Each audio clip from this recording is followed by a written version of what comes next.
Of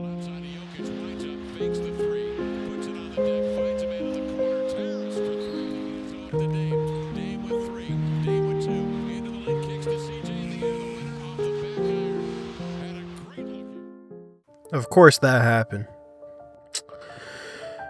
Man. That's two heartbreaking finishes. The Washington Wizards game earlier this year, and then this one, both at home, games that we have to win. This one hurts even more because it's against the Denver Nuggets, a team that we're going to be vying with for playoff positioning all season long. CJ killed it down the stretch to make it so that we were even in this game, so it's hard to complain about CJ at all. He was definitely our best player, but man, this dude is just not clutch, whether it's from the line or a wide open jump shot that, when he's hot, he hits more than 50% of the time. He was so hot down the stretch that when he got that shot, I thought it was going in.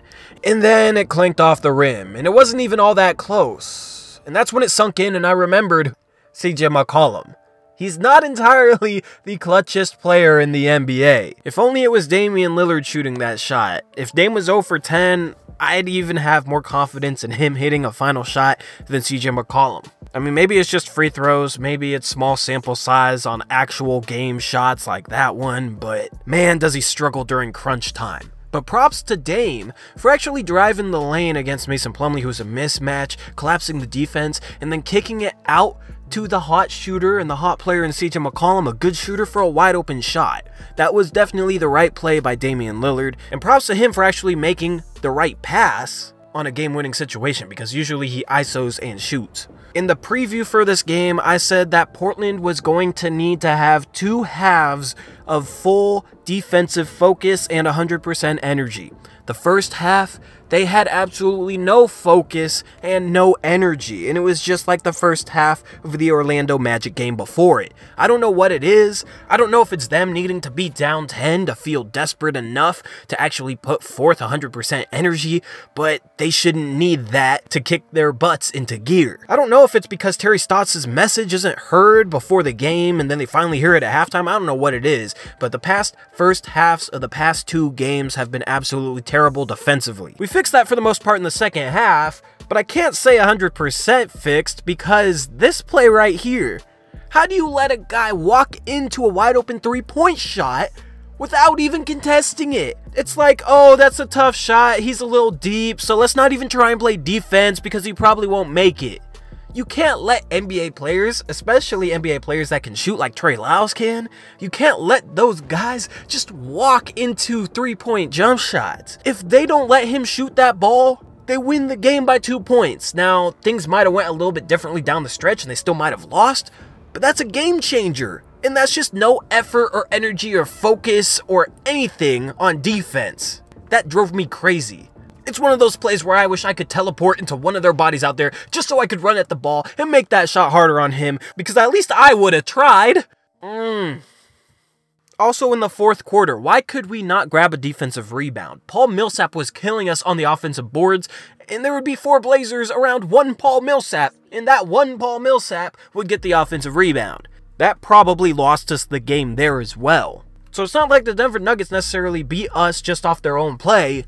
We kind of beat ourselves with a lack of energy, focus defensively, a lack of energy and focus on the offensive boards, and then Evan Turner helped us beat ourselves as well. He checked into the game during the first half and had 3 turnovers immediately within about a minute stretch. This dude is worse than last season. And this is after he played great the first 8 games of the year and I was raving about how, oh, I'm finally an Evan Turner fan. No, that was a fluke.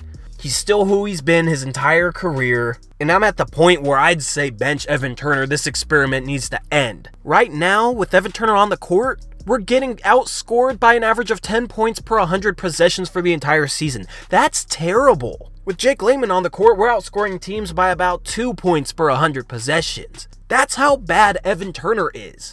And I know Evan Turner plays with the bench a lot, and I know Jake Layman plays pretty much only with the starters, but it's not like Evan Turner doesn't get some run with Dame and CJ. I'd say almost half his minutes are with the starting lineup. Regardless, when he's on the court, we're getting outscored by 10 points per 100 possessions. Meanwhile, Nick Stauskas doesn't see the court during the second half. And he can't defend, and he's a little loose with the ball. He turns over the ball a little bit, but at least he can hit a shot, and at least he doesn't turn it over 3 times in 1 minute. And I think that Nick Stauskas could have played better defense on that Gary Harris game-winning 3. You got Nikola Jokic driving the lane with adequate help off of guys that aren't as good of shooters as Gary Harris. Yeah, Turner should shade a little bit, but he still needs to be there to contest that Gary Harris 3 because it's Nikola Jokic. He's going to pass the ball. He's a pass-first center. But Evan Turner overhelped so much. Look how far over he is right here. Just leaves him wide open. On the other side of the court, you got 3 offensive players and 3 defenders. So if one guy helps from that side of the court, then the other guys can help cover for him. But no, Evan Turner, during the only guy on that side of the court, completely packs it into the paint, leaves a great shooter wide open. And when Gary Harris shot the shot, I just had that feeling like, of course, we're tied with 20 seconds left in the game and we leave a good shooter wide open, it's definitely going to go in. Just like that Bradley Beal shot against Washington when we lost to them. Bradley Beal being completely wide open to put that game into overtime. I know Evan Turner is touted as a good defender, but he has some lapses that cost us games. Another thing that I think we struggled with is they were loading up hard on Dame and we, again, had no answer. This is the way to guard us because it makes it so that Dame is out of the game because we don't have a counter for it, and in order to make up for that, we need CJ McCollum dropping at least 30 points per game. If CJ is struggling, then we get absolutely crushed. That's exactly what happened during the first half, where we were down as many as 16 points and had to claw and fight our way back into it during the second. Dame did have 8 assists, so he did pass well out of it, but he only had 15 points. And not only did CJ McCollum play great to make up for that, but Al-Farouq Aminu was doing his best Giannis Antetokounmpo impersonation. He had Euro steps, he had double clutch lanes. This was the best game in his career driving the lane. This dude's dribble drive has improved, but that's exactly my point. Aminu and McCollum combined for 43 points on 21 for 30 shooting, and the Blazers couldn't beat the Nuggets because they trapped Dame. Now, a lot of you will blame talent for that, and while talent is at least a small part of the issue, a big part of it is coaching. And I will have a video sometime this week talking about how our coaches could counter Dame being trapped off a pick and roll and things we could do to prevent or beat that. So all this combined in just a heartbreaking loss. We've lost 4 of 5. It's that down stretch early in the season that I was hoping at 10-3 we could avoid. But it's here, and now we have to take care of business on the road. Today we play the San Antonio Spurs at 4 p.m. It's an earlier tip-off because San Antonio's in the central part of the country, and it's a Sunday game. But in this game, I would like to see us double LaMarcus Aldridge a little bit, get the ball out of his hands. I have a feeling DeMar DeRozan is going to drop 30 points on us. Hopefully I'm wrong. But he's that type of big 2 guard that CJ struggles against. We need to let him shoot threes. He's not a good 3-point shooter. So that means going under pick and rolls and playing his dribble drive. And then when he does drive, we need to stunt at the ball, close gaps, help out CJ, not let DeMar DeRozan get to the rim, and crowd DeMar DeRozan enough where he's feeling uncomfortable shooting that mid-range jumper that he likes. Make him kick it out to guys like Rudy Gay, who can shoot, but he's not the best shooter either. But basically, just give 100% effort for the entire game on defense and be 100% locked in. If we can do that, I think we will win this game, even if our offense struggles. I think the defensive end is what makes us lose games. They don't have good defenders on the perimeter, so our backcourt should not struggle against them. They haven't been known to trap, and they don't have a defender that gets out and traps well like a Paul Millsap or Anthony Davis. If LaMarcus Aldridge wants to try and do that, go ahead. So it's just the simple, basic, fundamental things.